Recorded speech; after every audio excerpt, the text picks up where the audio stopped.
Good morning to all of you.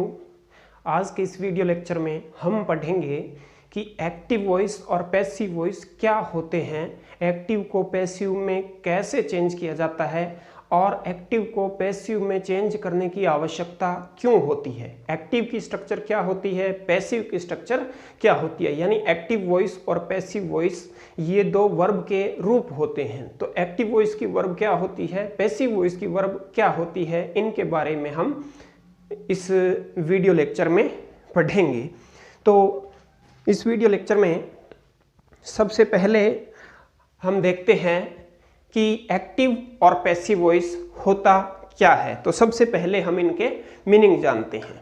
The voice of a verb, the voice of a verb expresses whether the subject in the sentence, यानी जो voice है उस voice का जो verb होती है, यानी किसी वॉइस की जो वर्ब होती है वो एक्सप्रेसेस वेदर, ये बताती है, ये एक्सप्रेस करती है कि सब्जेक्ट इन द सेंटेंस, कि सेंटेंस में काम में लिया गया जो सब्जेक्ट है हैज परफॉर्म्ड और received the action, has performed और रिसीव्ड द एक्शन, की सेंटेंस के अंदर जो सब्जेक्ट है वो सब्जेक्ट काम स्वयं करता है या उससे काम करवाया जा रहा है। अगर वो स्वयं काम करता है फिर तो ये क्या है, ये एक्टिव वॉइस होता है। अगर उससे काम करवाया जा रहा है ये सेंटेंस में पता चले तो ये फिर पैसिव वॉइस होता है। अब आगे ये एक्टिव वॉइस और पैसिव वॉइस जो है, जैसे एग्जांपल देखिए आप इनमें, the watchman opens the door, इसमें वर्ब क्या ये ओपन्स।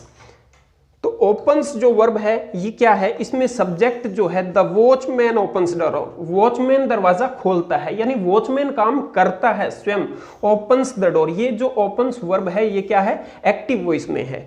यहां देखिए the door is opened by the watchman, the door is opened, दरवाजा खोला जाता है बाय द वॉचमैन, वॉचमैन के द्वारा, यानी इससे वॉचमैन के द्वारा काम करवाया जा रहा है। यानी द वॉचमैन जो है वो सब्जेक्ट इसमें इंपॉर्टेंट नहीं है, इस सब्जेक्ट के बिना भी काम चल सकता है। द डोर इज ओपन्ड, दरवाजा खोला जाता है, दरवाजा खोला जाता है। जैसे 9 बजे दरवाजा खोला जाता है, कौन खोलता है, ये चीज इंपॉर्टेंट नहीं होती। तो क्या है कि सब्जेक्ट इसके अंदर इंपॉर्टेंट नहीं होता, इसमें जो ऑब्जेक्ट होता है वो इंपॉर्टेंट होता है। ऑब्जेक्ट महत्वपूर्ण होता है, सब्जेक्ट क्या होता है इसमें अनइम्पोर्टेंट होता है, यानी महत्वपूर्ण नहीं होता, उसका स्वयं वो काम नहीं करता, उससे काम करवाया जाता है। तो इसको हम क्या कहते हैं, पैसिव वॉइस कहते हैं। अगर काम करवाए और स्वयं काम करता है तो ये एक्टिव वॉइस है।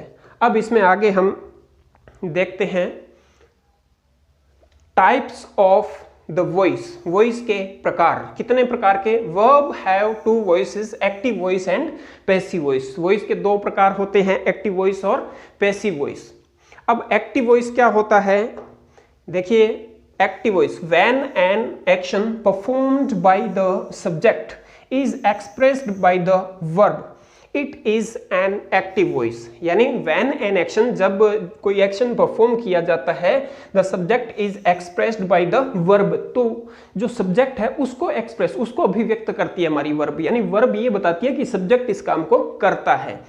Active voice is used when more straightforward relation and clarity is required between the subject and the verb, यानी एक्टिव वॉइस ये बताता है कि जो सब्जेक्ट और उसकी जो वर्ब है उस वर्ब के बीच में सीधा सीधा संबंध है, इस बात को एक्टिव वॉइस बताता है।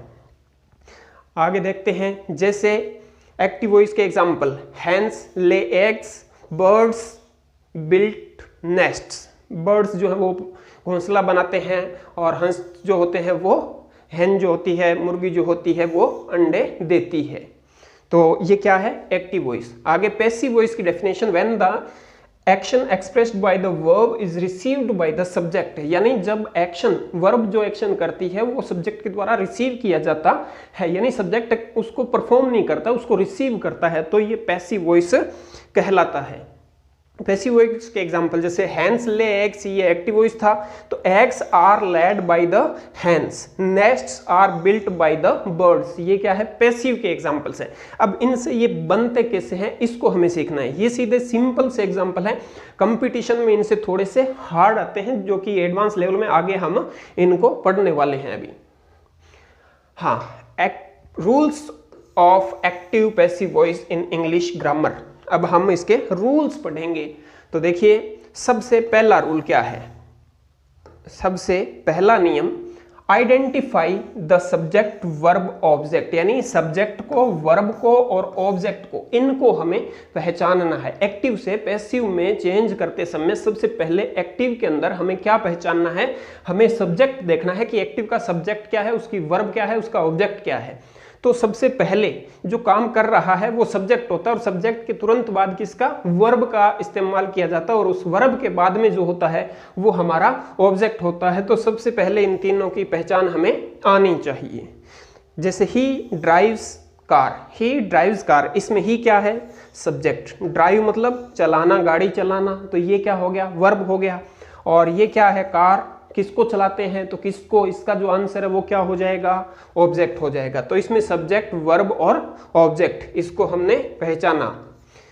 आगे के वाक्यों में देखिए दूसरा काम क्या करना है। सबसे पहला काम तो हमने सब्जेक्ट और ऑब्जेक्ट पहचान लिया। दूसरा है interchange the object and subject. Subject और ऑब्जेक्ट को आपस में चेंज करना है, यानी सब्जेक्ट को ऑब्जेक्ट की जगह और ऑब्जेक्ट को सब्जेक्ट की जगह रख देंगे। और object of the active sentence become the subject, यानी एक्टिव वॉइस का जो ऑब्जेक्ट होता है वो पैसिव में क्या बन जाएगा, सब्जेक्ट बन जाएगा। अब देखिए एक्टिव एग्जाम्पल देखते हैं हम इसके। She needs sweater, she needs sweater, वह स्वेटर बुनती है। इसको पैसिव में जब चेंज करेंगे तो स्वेटर क्या बन जाएगा, सब्जेक्ट बन जाएगा हमारा। स्वेटर जो है वो एक्टिव वॉइस के सेंटेंस में क्या है, ये एक्टिव वॉइस के सेंटेंस में ये ऑब्जेक्ट है, ये इसकी वर्ब है और ये इसका सब्जेक्ट है। तो सब्जेक्ट, वर्ब, ऑब्जेक्ट, तो इन दोनों का स्थान क्या होगा, चेंज हो जाएगा। तो द स्वेटर, अब इसमें द लगा दिया है, यहाँ द लगा हुआ नहीं है, ये होना चाहिए यहाँ पर द स्वेटर। अब नीड्स जो था इसको क्या कर दिया, इज नीटेड बना दिया। ये आगे रूल्स में पढ़ेंगे कि ये वर्ब चेंज कैसे होती है। और जो हमारा सब्जेक्ट था उस सब्जेक्ट को ऑब्जेक्ट के स्थान पर लेके गए, ये हम प्रोनाउन में इसी के अंदर आएगा। प्रोनाउन में इंटरचेंज कैसे करते हैं, तो सब्जेक्ट के स्थान पर शी लिखा जाता है, इसको ऑब्जेक्ट के स्थान पर लेके जा रहे हैं तो शी का कौन सा केस, ऑब्जेक्टिव केस आएगा। शी का ऑब्जेक्टिव केस क्या होता है, हर होता है। शी, हर, हर इसका ऑब्जेक्टिव केस होता है। तो ऑब्जेक्ट के स्थान पर अगर शी को लिखना पड़े तो क्या लिखेंगे, हर लिखेंगे। और इससे पहले हमने क्या लगा दिया, बाई लगा दिया। ये बाई क्यों आता है ये भी हम आगे रूल में पढ़ने वाले हैं। हाँ, तो रूल नंबर 3 देखिए, समटाइम्स, कई बार। In passive voice sometimes the subject is not used. The subject in passive voice can be omitted if the sentence without it gives enough meaning.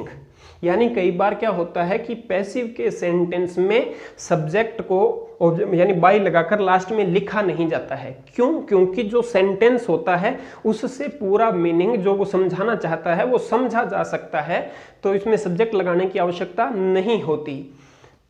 अब जैसे milk is sold in litres, milk जो है वो litre में बेचा जाता है। Milk, दूध जो है वो किसमें, लीटर में बेचा जाता है। कौन बेचता है ये इसमें बताना जरूरी नहीं है, क्योंकि वही बेचेगा जो मिल्कमैन है, तो मिल्कमैन ही बेचता है। तो यहाँ पर हमने सब्जेक्ट को यहाँ लगाना जरूरी नहीं समझा। ये ऑब्जेक्ट है, ऑब्जेक्ट के बाद ये पैसिव की वर्ब आ गई और इसके बाद ये जो सेंटेंस में बचा जो भी एडवर्ब्स हैं वो आ गए इसमें। आगे देखते हैं। हाँ, change the base verb in the active. अब एक्टिव की जो वर्ब होती है, यहाँ पे एग्जांपल में देखिए, एक्टिव की जो वर्ब होती है उस वर्ब को चेंज करना होता है। पहले तो सब्जेक्ट और ऑब्जेक्ट के स्थान बदल दिए। दूसरा काम क्या करना है, ये जो वर्ब दे रखी है इस वर्ब को यहाँ पर चेंज करना होता है। इस वर्ब को कैसे चेंज करना होता है ये हम आगे के रूल्स में पढ़ने वाले हैं। रूल नंबर 5 देखिए। पहला काम क्या था, सब्जेक्ट ऑब्जेक्ट चेंज करना। दूसरा काम क्या है, वर्ब को चेंज करना, यानी वर्ब एक्टिव की जगह पैसिव की वर्ब आ जाएगी। हाँ, इसमें देखें, while conversion of active and passive sentence. जब एक्टिव को पैसिव के सेंटेंस में कन्वर्ज करते हैं, चेंज करते हैं, तो प्रोनाउन जो होती है वो प्रोनाउन भी चेंज होती है। जैसे यहां पर आप देख सकते हैं कि एक्टिव की वर्ब अगर आई है तो पैसिव के अंदर इसको क्या बनाना है, ऑब्जेक्ट बनाना होता है। कि सब्जेक्ट की जगह आई आया है तो सब्जेक्ट को क्या बनाएंगे हम, ऑब्जेक्ट बनाएंगे। तो ऑब्जेक्ट में ऑब्जेक्टिव केस आएगा। तो ध्यान रखना आई किस में चेंज होता है, मी में, ये याद करने वाली बातें हैं। वी किस में, अस में चेंज होता है। ही का ऑब्जेक्टिव केस हिम होता है, शी का ऑब्जेक्टिव केस हर होता है, दे का ऑब्जेक्टिव केस देम होता है, और यू का ऑब्जेक्टिव केस यू होता है, और इट का ऑब्जेक्टिव केस इट ही होता है। तो इनको इस प्रकार से चेंज करना, यानी ये जो सब्जेक्टिव केस है प्रोनाउन के, जो पर्सनल प्रोनाउन होते हैं, इनको जब ऑब्जेक्ट के स्थान पर लेके जाएंगे तो ये इनके ऑब्जेक्टिव केस लिखे जाएंगे। आई को जैसे लिखना है तो क्या लिखेंगे, मी लिखेंगे। ये लर्न करने वाली चीजें हैं।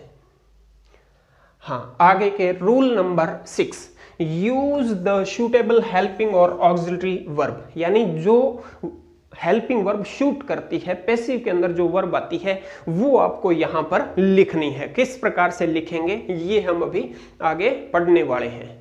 तो यहाँ पर ये प्रोनाउन की टेबल दे रखी है, आप चाहें तो इसका स्क्रीनशॉट ले सकते हैं। जैसे ये पर्सनल प्रोनाउन होते हैं और ये इनका ऑब्जेक्टिव केस है, ये पॉसेसिव केस होता है, ये पॉसेसिव प्रोनाउन का काम करते हैं और ये पॉसेसिव एडजेक्टिव का काम करते हैं। उधर रिफ्लेक्सिव, जैसे I my me, we our us, you you your, you your, she her her. ये यू दो बार आया क्योंकि सिंगुलर हो तो भी यू आता है और प्लूरल हो तो भी यू आता है। ही हिम हिज, इट इट्स, ये सारे क्या हैं, प्रोनाउन हो जाएंगे। आगे देखिए, अब देखो, अब इसका हम तरीका देखते हैं। सबसे पहले देखिए इस सेंटेंस में सब्जेक्ट आया है, सब्जेक्ट के बाद क्या आई है, वर्ब आई है, वर्ब के बाद क्या आया, object. She was singing a song, वह एक गाना गा रही थी। तो हम क्या लिखेंगे, एक गाना उसके द्वारा गाया जा रहा था या उसके द्वारा एक गाना गाया जा रहा था। तो सबसे पहला नियम हमने देखा था कि सब्जेक्ट और ऑब्जेक्ट जो है इनको चेंज करना है। तो सबसे पहले ऑब्जेक्ट को कहाँ ले आए, सब्जेक्ट की जगह। उसके बाद में वाज सिंगिंग था, ये क्या बन जाएगा, वाज या वर हो तो वाज वर में ही चेंज होते हैं। तो a song was, was singular है एक सॉन्ग तो वाज ही आया, वाज के साथ क्या लग गया, बीइंग लग गया। ये रूल्स में आगे पढ़ने वाले हैं कि ये बीइंग वगैरह ये कैसे आते हैं, हम सारी वर्ब्स को कैसे चेंज करते हैं एक ही टेबल में पढ़ देंगे। संग बाय हर, तो शी को कहाँ लेके गए, ऑब्जेक्ट के स्थान पर लेके गए, तो ये क्या बन गया, हर बन गया और इससे पहले बाई आ गया। यानी ऑब्जेक्ट को सब्जेक्ट बनाया, सब्जेक्ट को ऑब्जेक्ट बनाया और बीच वाली जो वर्ब है उसको हमने चेंज किया। किस प्रकार से चेंज किया था ये हम अभी पढ़ेंगे। इस टेबल में आप इसको अच्छी तरह से समझ सकते हैं।